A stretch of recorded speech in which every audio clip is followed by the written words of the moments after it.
Now we'll look at some types of research studies.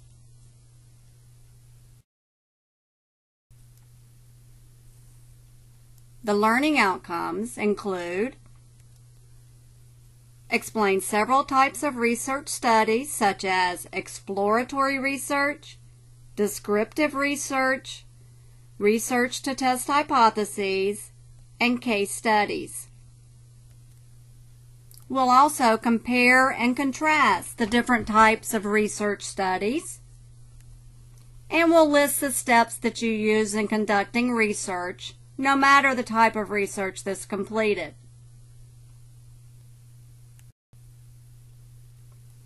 Before determining what type of study you're going to use, you need to determine your purpose.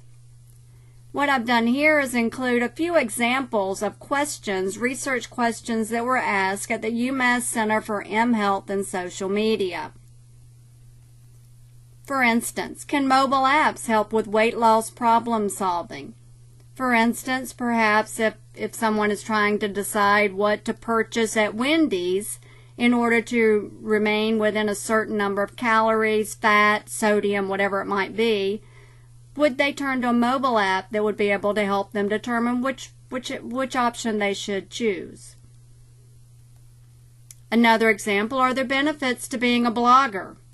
Does it help with anxiety? Does it help to have the social network to deal with problems or to deal with health-related concerns? Can mHealth, mobile health, promote a healthy pregnancy in Peru? So looking at the women in Peru, is there a way that we can use cell phones to remind them, for instance, to take their prenatal vitamins? Can Twitter facilitate weight loss?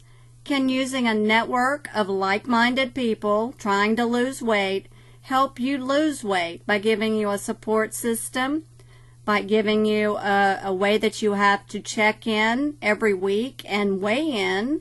Do those things help you lose weight? Finally, can mobile apps help with weight loss problem solving? So looking at different ways you could use mobile apps, could you perhaps use them to measure your blood sugar levels, taking a slightly different approach than the other one, to measure your blood sugar levels, to measure your heart rate, to measure your blood pressure? Are there ways that you can use those, to wearable devices perhaps, to help you maintain your blood sugar level, for instance, if you're a diabetic? Now, all of these are related to mHealth, obviously, because that's the focus of their center. And I encourage you to click on research projects to see other research projects that they've completed or that they are completing. One of the first types of research that you might undertake is exploratory research. With exploratory research, not much is known about the topic. So you're trying to define maybe what is the problem, what variables are of interest. If we're looking at pregnant women in Peru, what will get them to take their prenatal vitamins? Will a text message do it, or does someone need to actually call and talk to them? What do you need to do? So you might need to define the problem. You're not real sure exactly what's going on. It might help you identify relevant courses of action, like a phone call from a nurse or a text message, or what will help them remember. You may ultimately develop hypotheses from this, so maybe pregnant Peru women may improve their chances of taking prenatal vitamins if they receive a daily text message reminder.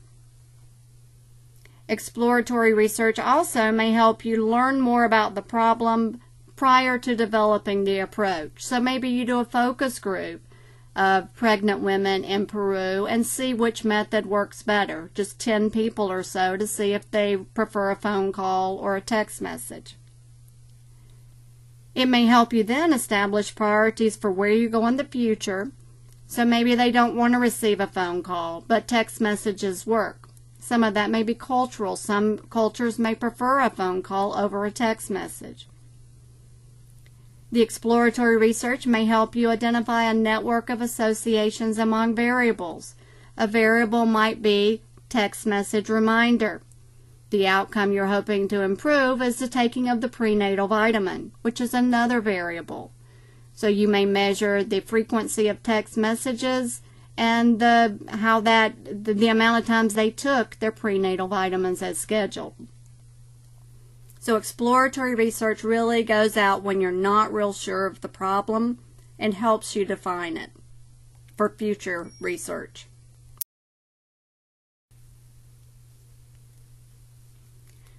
The data science process, when you're doing exploratory research, you collect data, you process it, and you clean it up. You've heard the adage, garbage in, garbage out. You have to clean up your data so that it makes sense. So if someone puts in there that they have 96 years of experience in IT, you can pretty much say that that's an invalid answer. Or if they don't answer, missing data, you have to determine what to do with that so that you've got a good process. Once you have a good process, you may analyze the data and develop some models or algorithms or some predictions and maybe give some viable options to others in terms of a report. So maybe we determined that text messages or phone messages, voice messages, were the most likely influences on women in Peru who are pregnant. And you have to communicate it in a format that's appropriate for your audience. Perhaps you're doing it for an insurance company or a doctor's office, and they may be different formats depending on who your end user is. With exploratory data collection, another way to look at it, you analyze it with your first set of data. So maybe you talk to 50 or you survey 50 pregnant Peruvian women, and you see if you find anything interesting. Hey, those who got a phone call were 5 times more likely to take their prenatal vitamins as were others. And that may lead you to hypotheses that voice is better than text when trying to get women to take their prenatal vitamins. Or maybe you didn't find any differences. It wasn't interesting. So maybe you look at different factors, perhaps the type of phone they have, the cell phone provider, the infrastructure, whether they work or not outside the home, the cultural value of the phone for health-related data. There could be many things, so you may redefine it and collect another set of data. The exploratory research then may be used with other research projects in the future.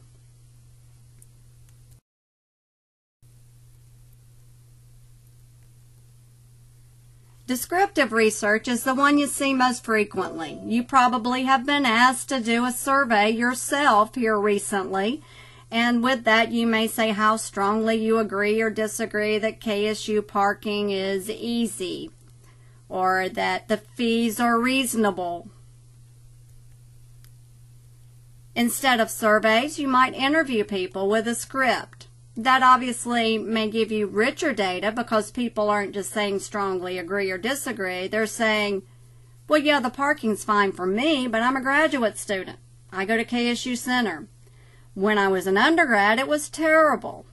So you get better, richer data, but it costs you more in terms of time and money and getting the people to agree to this longer time commitment.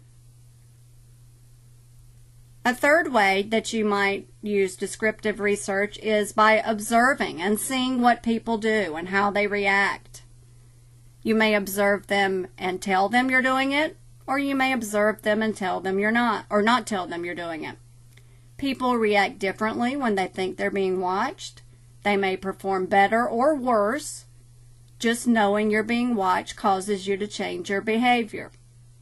However, if you don't tell people you're watching them, you may lose trust. There may be ethical or professional guidelines that you need to follow to make sure you do allow people to opt in or opt out.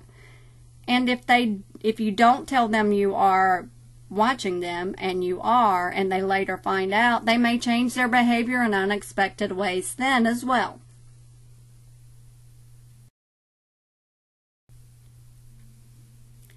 With descriptive research, that's the age-old question of who, what, where, when, why, and how. It helps you determine the questions. Who is involved? With our Peruvian pregnant women, that's who's involved. That's who, but also the insurance company and the doctor's offices and other stakeholders. Maybe the government has a stake in it as well, particularly if they have something like Medicare for older people, or they may have some government programs for those that have lower income. What? Well, we're trying to get them to take their prenatal vitamins, and we're looking at different ways for doing that. Where? In Peru. But perhaps it's a particular region, or it's a city as opposed to a village or a smaller area. When? We're looking today, but maybe we want a longitudinal analysis over the course of their pregnancy. Why? Because women who take prenatal vitamins have better outcomes than women who don't.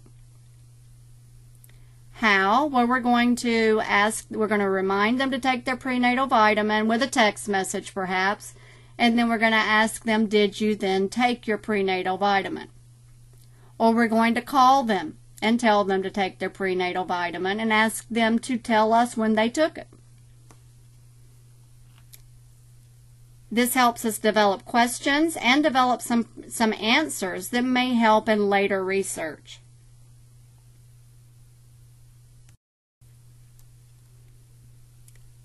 You may complete research to test hypotheses. Once a topic has been fully explored, you have a basis, you have a network of associations on the factors that are important when analyzing this topic, and you're ready to test and see, is a text message better or is a voice message better? You set objectives based on what has already been learned in exploratory and descriptive research. You develop your hypotheses, find the methods you're going to use, conduct your test, and bring it together in a meaningful manner. Well, if text messages were better than voice messages, that's what we'd recommend that insurance companies or doctors or whatever our stakeholders were, that they do. If one was only slightly better but not statistically better, we might say use either one. Whatever is easier for your group. Looking at a couple of examples, you might say people who watch TV, who use social networking sites, we'll keep it at Facebook for simplicity, like hearing about their friends' favorite TV shows. So I watch The Walking Dead, I use Facebook, and I like hearing about my friend who watches Scandal. I like hearing about that on Facebook. A slightly different hypothesis would be TV watchers only want to share video clips from the shows they watch most frequently. So perhaps I do watch The Walking Dead, and I watch Scandal, and I watch Blue Bloods. But perhaps I only want to share video clips from The Walking Dead because that's my favorite and the one I watch most frequently. This would be helpful to advertisers, to those who develop and promote the shows, to know about my behavior and my attitudes. Finally, you might lead to a hypothesis that says TV watchers are more likely to select and share a highlighted section from a video if it's popular for other viewers as well. So maybe I like The Walking Dead, but I only share those parts of videos if a lot of other people like it. So I look and see, oh, only 2 people like this video, I'm not going to share it. Hey, 10,000 like this video, that's one I'm going to share. That would be helpful for those trying to promote the programs, those trying to sell advertising time, and so forth.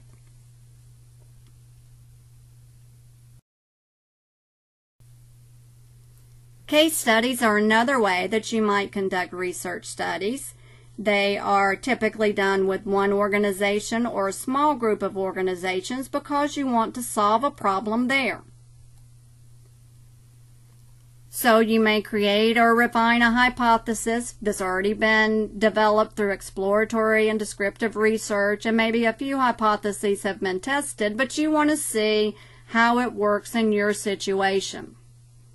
So maybe Kaiser Permanente in the U.S. heard about the Peruvian study on pregnant women and wanted to see if it worked with their customers. So they selected 100 of their customers who were pregnant. They did the same test, analyzed it, and determined that in the U.S., text messages overwhelmingly led to better outcomes in terms of taking prenatal vitamins for Kaiser Permanente insurance holders. So they rolled it out.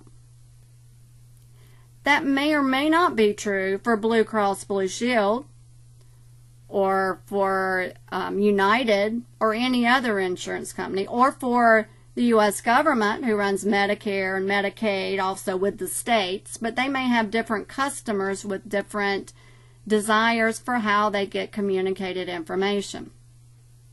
Different countries, again, we looked at Peru, but it could be the UK or Canada or Russia or China, may have very different reasons and ways that they like to communicate. So it may not be as relevant there. But for Kaiser Permanente, it's relevant. It helps them deliver better outcomes to their stakeholders. When writing a case study, usually you're working as a consultant, either a business analyst within the firm or a consultant for the firm. It's good to do, if you do interviews, to make sure you have a set of questions in advance.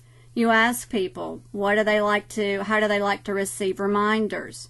You ask doctors' offices, how do you like to send patient reminders, and what do you think works best? You want to keep it as short as possible because you have limited resources, and so do the participants. You want to look for patterns. Do doctors say, my patients don't respond when I leave a voicemail, but if I text them, they do? Or, hey, if I send them an email, they're even better. You look for unified themes. So then do the customers say, you know what, I don't even get voicemail because it asks me to press 0 or 1 if I'm confirming, and 2 if I do this, and I didn't answer the call because I don't answer calls from numbers I don't recognize. So I need a text or I need an email message.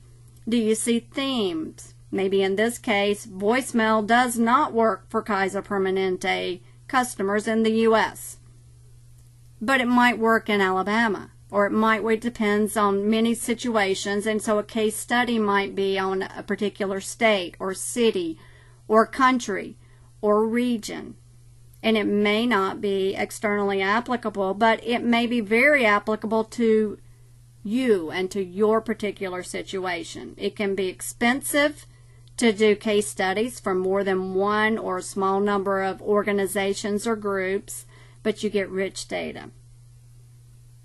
When you write the results of the case study, you want to be objective, but you also want to highlight what's important for your organization.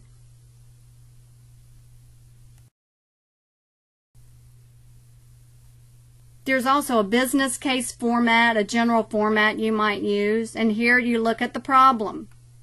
Well, in our situation, Kaiser Permanente has a problem with pregnant women not remembering to take their prenatal vitamins. Some solutions are send them a text message, call them, send them an email message.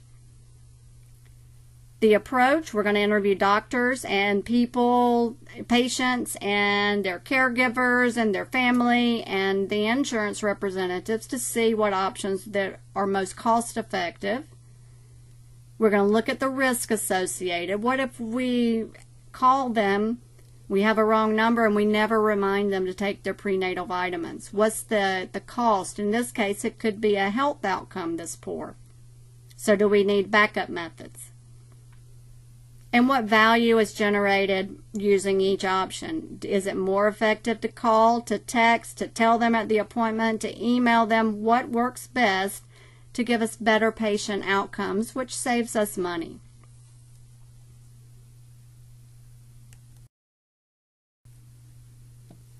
No matter which type of study is conducted, theory must be tested, retested, and refined over time. That's one of the hallmarks of scientific theories. Others must be able to test what you found that your data supported. It never proves, but what your data supported to be true, they must be able to test it and retest it to make it better over time. If it can't be tested and retested, it's not a theory, not a scientific theory. It may be true, but it's not a theory. It's not the right term for it. So reflection is an important part of the scientific method. So you determine, you kind of look around, you explore, exploratory research, you describe it, descriptive research, you then test it with hypotheses, and you may use it in a particular case, and then you stop and reflect and make some decisions. But you're not done. You have to see what others do and refine your theory, improve it over time as things, people, and technology changes, and we have different ways to solve problems and even different problems arising.